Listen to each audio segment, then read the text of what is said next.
Good morning, everybody. Thank you for having me here today. It's been great to be able to interact with all of you from across the world. My husband Jim and I this morning were talking about how insulated the United States can be in terms of looking at ideas from other countries and just getting to see the rich diversity of things that everybody have to offer. So thank you very much for having me here and sharing your ideas with me. I appreciate it very much.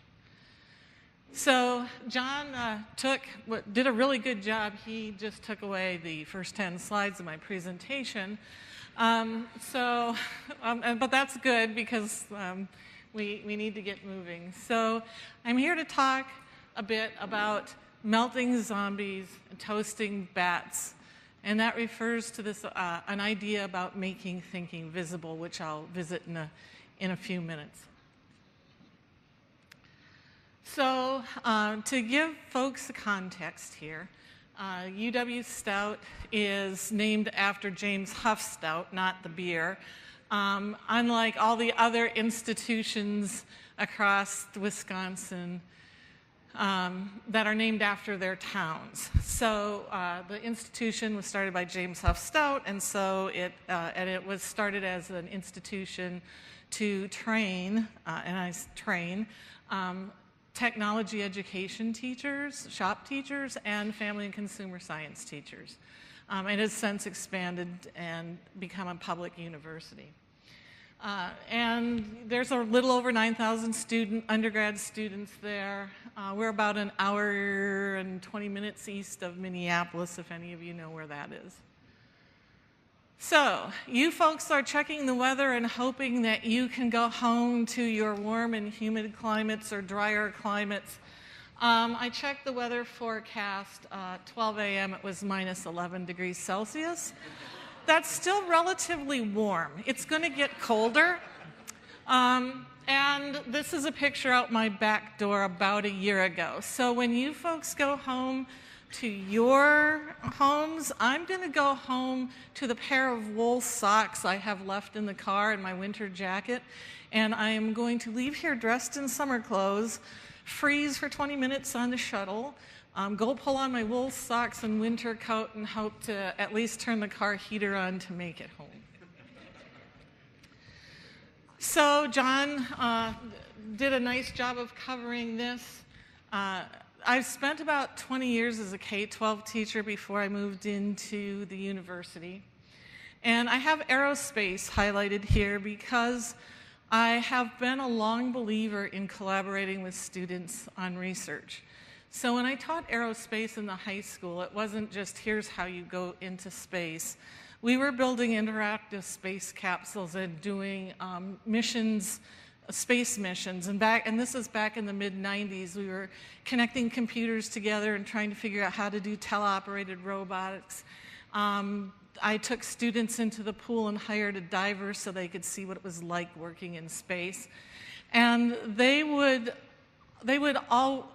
my partners, and I never had the answers. My job was to connect them to people. I would take them to the local university, to the space conference, and we would sit down next to the, one of the gentlemen led the single stage to orbit space plane for McDonnell Douglas, and we became a university partner with them, which just meant we could call their engineers and ask for help. But it was really cool. So I've always viewed students as my partners and took that idea with me to UW Stout.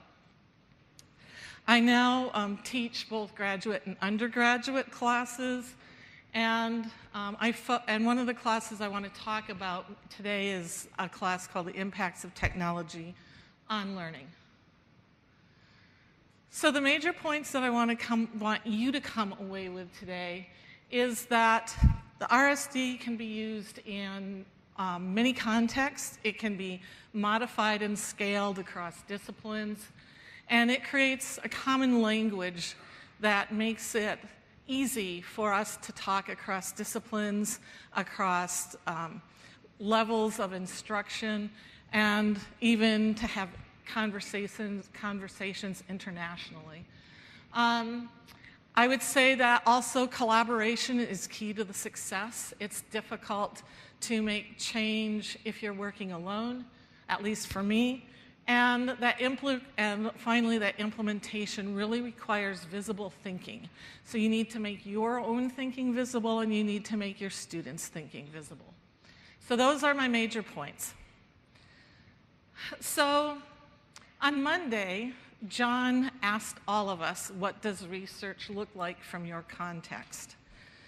And I got to thinking about that, and while it looks different depending on the application, there is a fundamental structure to the way I've seen it being implemented across contexts. So for me, it looks different depending on whether I'm interacting with my community of practice peers. If I'm integrating research into my classes for undergrads, if I'm working with in-service or pre-service teachers, or if I'm just out advocating and spreading the word, this is the bee's knees, you got to use it. So I tried to figure out how to get these concepts across in some way that made logical sense. And really the only way I could figure out how to do that is to tell a story. But that's okay because stories are supposed to be an effective teaching strategy, so I'm okay with this. So I came to UW-Stout in 2006. All excited, if I can do all of this great stuff in the high school, it's going to be really great at the university. I was wrong.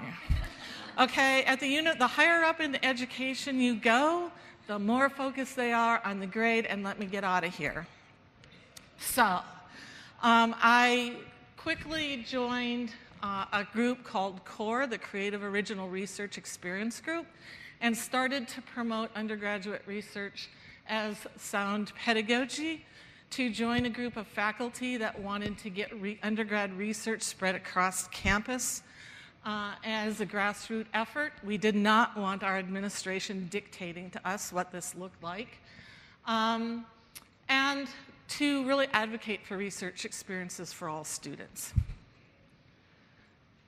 And so as I became more involved in undergraduate research, I also was elected to be the representative for the Stout campus in 2011 as our university joined a system-wide initiative to look at how we could really promote undergraduate research across all 13 institutions and perhaps share resources. This was funded by a grant. It got 60 faculty, administrators, academic staff from across the system. And then in 2012, that group created this system-wide WISCR, the Wisconsin Council on Undergraduate Research group that actually started to share ideas, much like here. However, this posed some problems. So when you get people of diverse backgrounds together and diverse disciplines, the first question becomes, what does research look like? Do you do research? So we're going to do a reenactment of my life in 2011.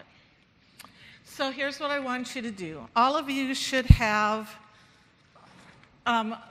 pairs of people should have a piece of paper that looks like this, and on it, it has draw or list what does research look like for you, and then another area where it says what does research look like for your students.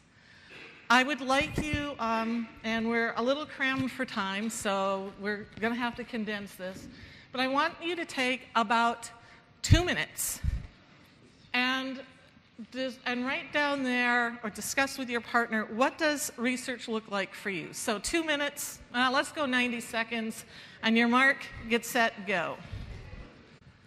And we were just discussing that within each of our lives, research probably has many guises, and one of them might be our academic research, so whether that's in our specific discipline. So if we're in science research specifically that's not related to teaching and learning, and another aspect of research might be if we're in teaching and learning as well. But then there's also the research we do on a daily basis in order to problem solve and discover. So my husband and I recently bought a car, and that was like weeks and weeks and weeks of research and grilling car salesmen, staring them down and things like that. So it's got a few different guises depending on what perspective. Thank you. To me, research is the beginning of life. That's what I've shared in my talk as well. The very first moment when we are born, we do research. We start with researching. The baby comes out of the womb, searching for milk. That's research. Good. So we do research from the very first moment of our life. Okay, thank you very much. This is good behavior modification. When people know I start handing out things and they raise their hands. You got to give me the information. Yeah, we had lots, but we had research answers questions and creates more questions. Okay, good. All right, so as you take a look at that then, how many of you, when you're at a professional conference, would stand up and when somebody says, do you do research? You would say, well, everybody does research because the first day you're born, you are searching for milk, and would use that at a professional conference. And if you did say that, how many of you would have peers that looked at you and said, oh yeah, that's what it looks like for me in my field? Okay, so right away you get into this conversation about what is research for you as a professional. Now the second thing I want you to do is do the same thing on the bottom half of that sheet, and with your neighbor, take a look at what does research look like for your students. So take about 90 seconds and think about what research looks like for your students. So what does research look like for your students? Please, go ahead. So we had a different take, my partner and I. Okay. He reckoned that students sit in front of a book or a computer, so we had a little person, with one eye on the book and one eye on the computer. My vision is that they think of it as a bucket, and the bucket just says Google on it. So I had a little beach bucket, and they don't understand how to filter. Okay. They think you go to Google and... Google, first item up, let's go, we're done. Yeah. Yep, I'm familiar with that. I think students are doing a list of things that they may not necessarily know what they're doing. But I think they research, they search and search again. They're doing things in searching in database, they analyze and they communicate. They're doing a list of things, but they may not necessarily know how to put them together as a logical order. Excellent, good. So they're going through the list, but they might not understand what they're doing. Excellent, yeah. So we talked about it being mostly associated with their assessment, that it's confusing, overwhelming, challenging, it's hard for them. Yep. In the majority, we were generalising quite a lot there, and it's a bit disconnected. Go ahead. We saw it as being an opportunity for self-directed learning by students. It can be a summary or a capstone of their program. It's an opportunity to impress potential employers, and it's an opportunity to explore an area of personal interest. Excellent. All righty. Thank you. Okay, so that gives you a microcosm of the kind of discussions that were going on in my world. So the conversation literally for 8 years was this. Do you do research? Yes, I do.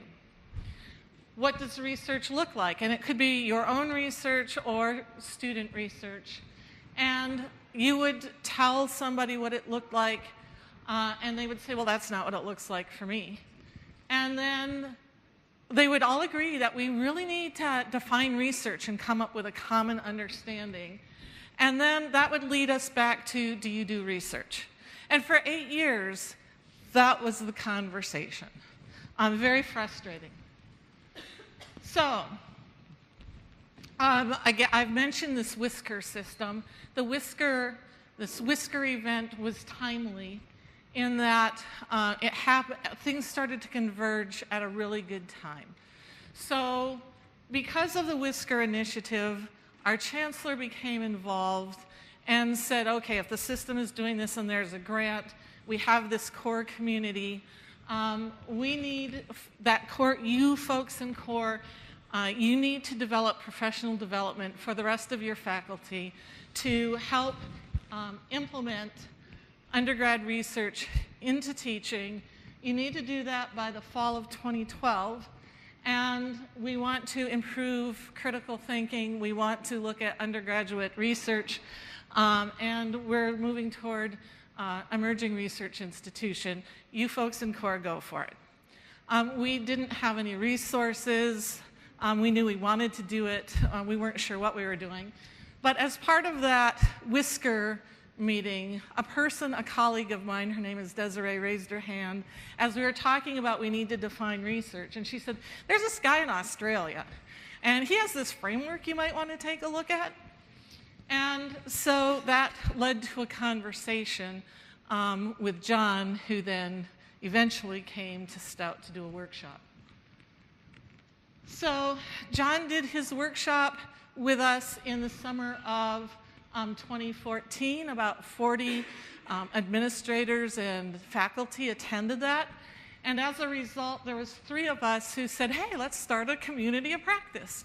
And we'll look at this, and it'll meet the chancellor's directives, and it'll all be good. We met bi-weekly, and we also had the support of our Nakatani Teaching and Learning Center.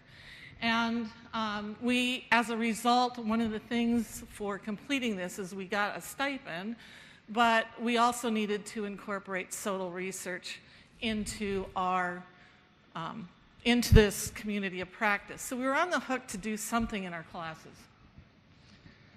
So we had 8 participants from across campus, and they represented all 4 of our colleges. And most importantly, as per John's suggestion, we included a librarian. The librarian was key to our success. So after a year, the findings from the community of practice was several things. One is the RSD served as a lingua franca. We were able to take that and communicate across context. Not do you do research, but I do research. Here are the facets of research I address in my class, and here's the level of autonomy which I use to address those. It changed the conversation.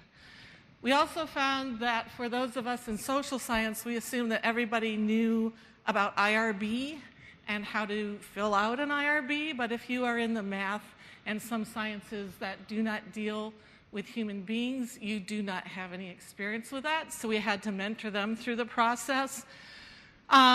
We also found that some folks, when they started, we were looking at a program, we were envisioning a program level. We ended up starting at a lesson or a course level.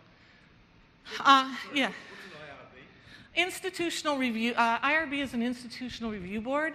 So if you are going to do any research in America that deals with human subjects, you need to tell this board what you're going to do. It's federal law, and they need to approve it because there's been some unethical practices over the years by the United States. I don't know about other countries. It's an ethics committee, yep. Thank you, John. Also, when we started, we borrowed the curriculum from the community of practice from the University of South Pacific. Thank you very much. You saved us. And in there was this item about tying to the university mission and vision.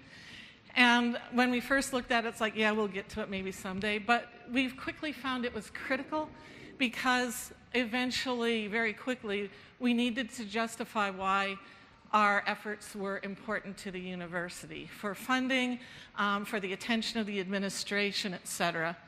And finally, the RSD for us was neutral territory. No one campus had developed it. No one program had developed it. So for us, there was no threat. Well, your department developed it, so of course, you're going to look at research this way. it took the politics out of trying to define what research is.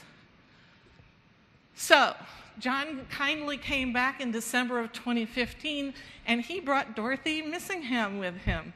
And they did a lovely job at presenting at our undergraduate, or our Student Research Skills Symposium, which again got more of our faculty involved and upped the profile a bit. We had a lot of the RSD community of practice help organize it, but not without a humongous amount of help from our Nakatani Teaching and Learning Center. So kudos to them.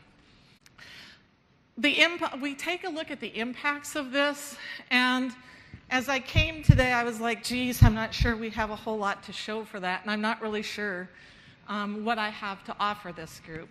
And then I started to list what has happened in the last 2 to 3 years. So up here, some things that have happened across campus is that the Nakatani Teaching and Learning Center regularly includes the RSD folks in their new teacher workshops, so we get to tell every new faculty member about the framework when they come to campus.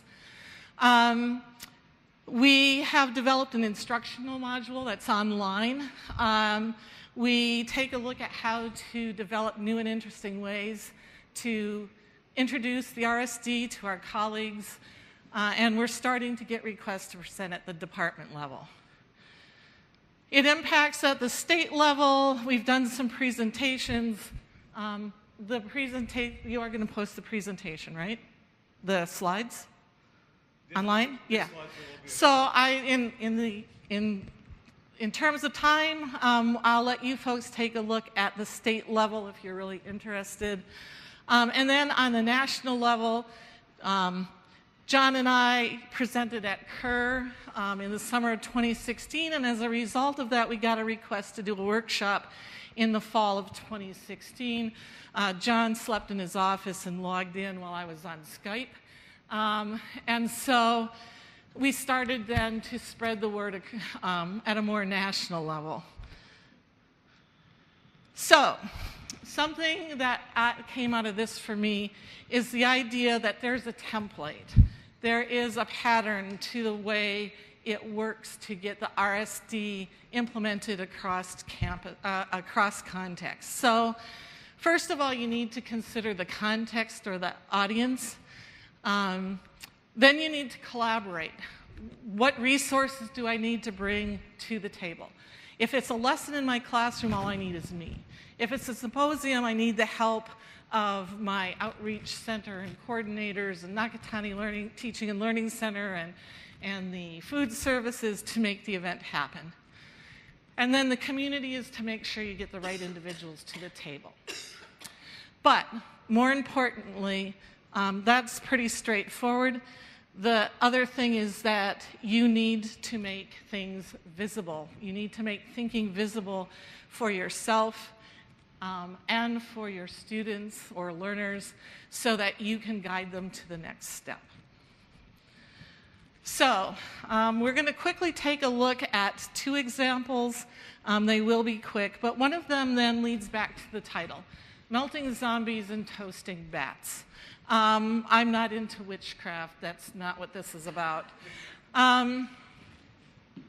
So melting zombies is the kind of thing that makes thinking visible. Your own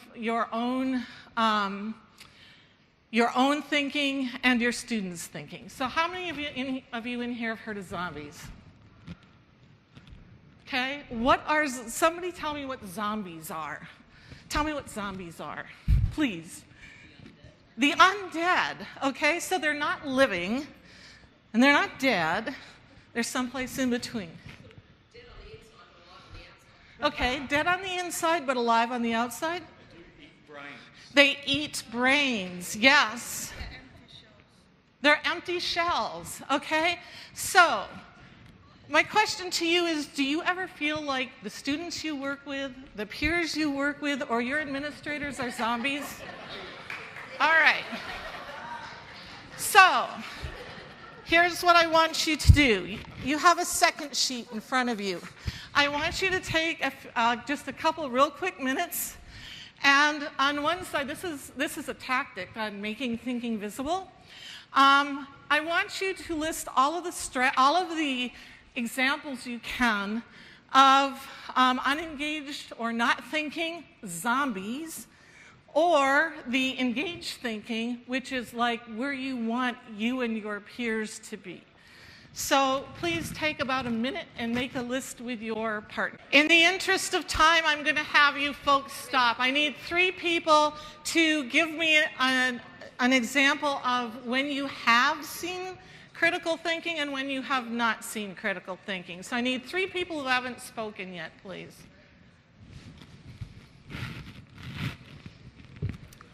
One that Gito has just given me is one of the chancellors. One of the former chancellors at the university was not a good leader. And so what they found was many of the academics at the university were just going through the motions. They'd come, they'd do their teaching, they'd go away. They had no ownership of the situation. Good. All right. Thank you. Hello. One example of the zombie thinking with students has been asking, what do you want, to the professor? What do you want on this assignment? So just wanting to fulfill some preconceived expectation. And then I really like an example I've seen in what's called the Meaningful Writing Project, which I highly recommend, where students design the rubric for the assignment, where they decide what would be an excellent example of this assignment being fulfilled. And then that's the criteria for assessment. Excellent. Thank you. Thank you. Thank you very much. Actually, I never see this movie, but I answer based on my understanding. If we don't think, we don't have the idea and no solution. And like in Cambodia, we don't have a lot of research, so we don't have many ideas to develop the country. But if we have thinking, we can create new things and technology and discovery. Thank you. Excellent. Thank you. I use the idea of MELT, the Models of Engaged Learning and Teaching, in my class, and in particular the one I referred to at the beginning of the presentation, the impacts of technology on learning. And one of the reasons I did this is because it has an undergraduate research component embedded into it. I inherited the class, and when I inherited it, I became frustrated because students could not write a good annotated bibliography, even after I had given them games on how to do annotated bibliography. I had lectured on it. I had provided examples. And this is where the librarian came into a critical role. And she's like, do you understand how many steps it takes to get to where you're asking these folks to be? And I'm like, no, not really. And she said, well, let's unpack this. So here's what it looks like from my perspective. So when I inherited the class, annotated bibliography, 3-page research paper on how technology impacts learning, and it had to integrate some elements of history and technology. My focus was on the product. Annotated bibliography, check. 3 pages, check. Double space, check. Product. After using, and if we go back and look, I have to really actually thank my students. So about 2 weeks ago, I asked them if I could take their picture, so they posed. So I need a shout out to thank them for helping me make my presentation possible. But the student up there is reenacting the student who, when I was teaching this class a couple years ago, raised up his phone and said, you know what? Everything I need to know I can find on this. And and as a result of that, I went back and rewrote every assignment so he couldn't look anything up on Google. And I even had some students look at me the first couple times. They said, we've Googled this and we can't find it. And I'm like, no kidding. So, at any rate. So after using MELT, again, a SOTL research approach, They have to do an annotated bibliography. In 6 weeks, I get 30 students to do primary and secondary research. That involves at least one person. They have to incorporate learning and technology. And instead of writing a paper, they do a 5-minute video that's peer-reviewed. And that sounds like I'm decreasing content, but it's really hard to take 6 weeks of research, and it's not going to be something that's going to, be earth-shattering, not to you and I, but to them it's new.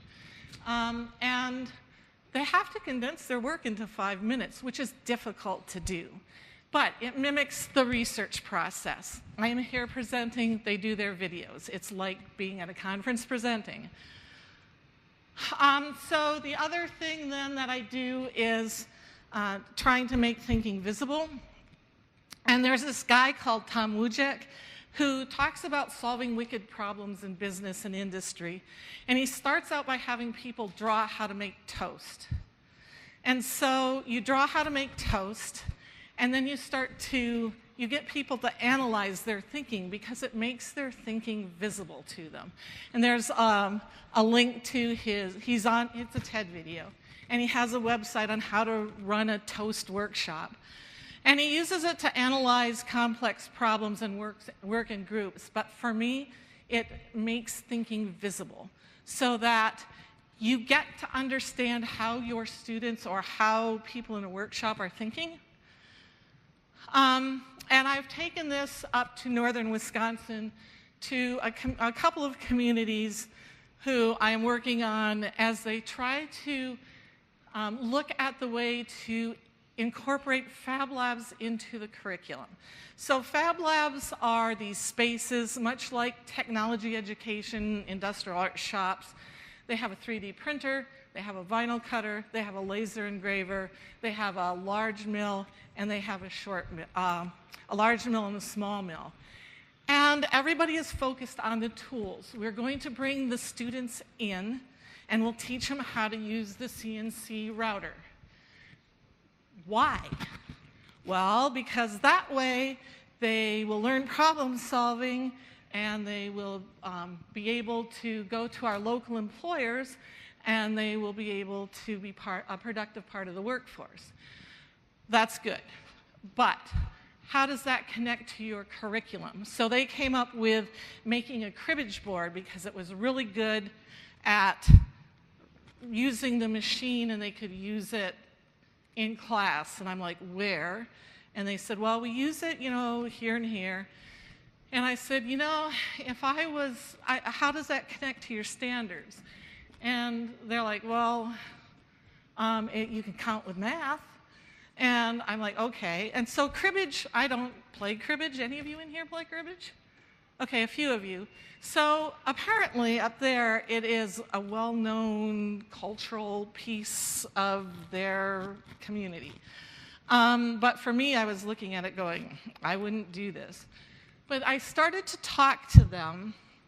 Well, actually, what I did is I used a strategy. I had them all take sticky notes and say, I want you to identify how this ties to the curriculum. And in silence, they posted all their ideas on sticky notes, and we were able to come together and have a discussion about how that curriculum could tie to history. One person said, well, it means a lot to me because I watched this submarine get decommissioned, and they carried the cribbage board out of that submarine and passed it ceremoniously over to the next submarine commander.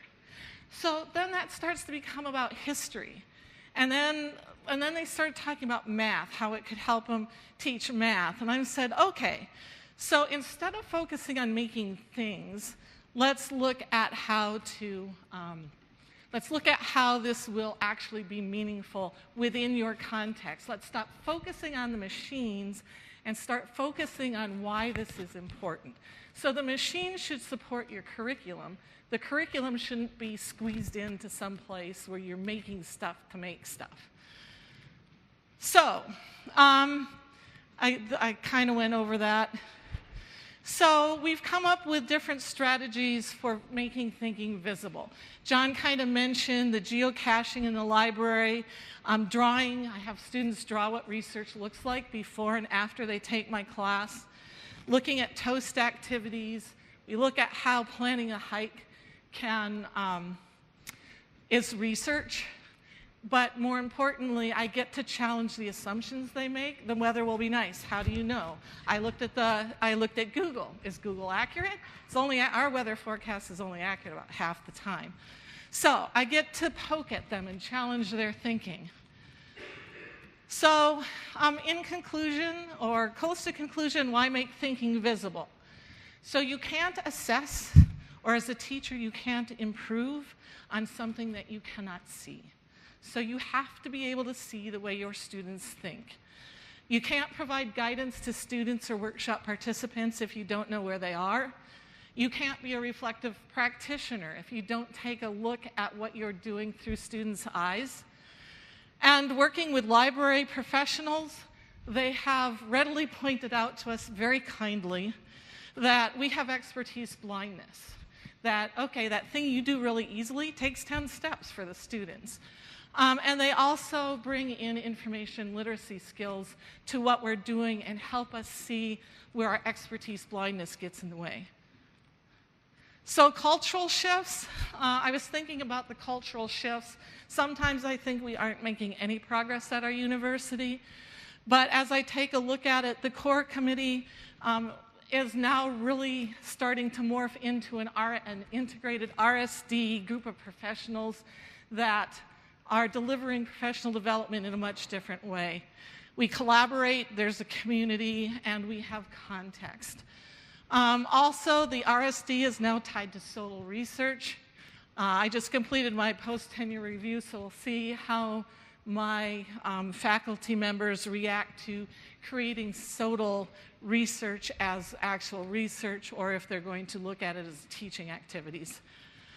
Also, finally, the research and looking at it and visible thinking. Research isn't a product. It's not the paper at the end of the class. Research is the process. So you need to think about how you can scaffold that, not a one-time here. In this class, you're going to learn to be a researcher, but across the campus, across programs, across departments, how can you scaffold students so that they can start with an assignment, they can start with a class, they can finish a program, and go from what's commonly known, commonly not known, and totally unknown.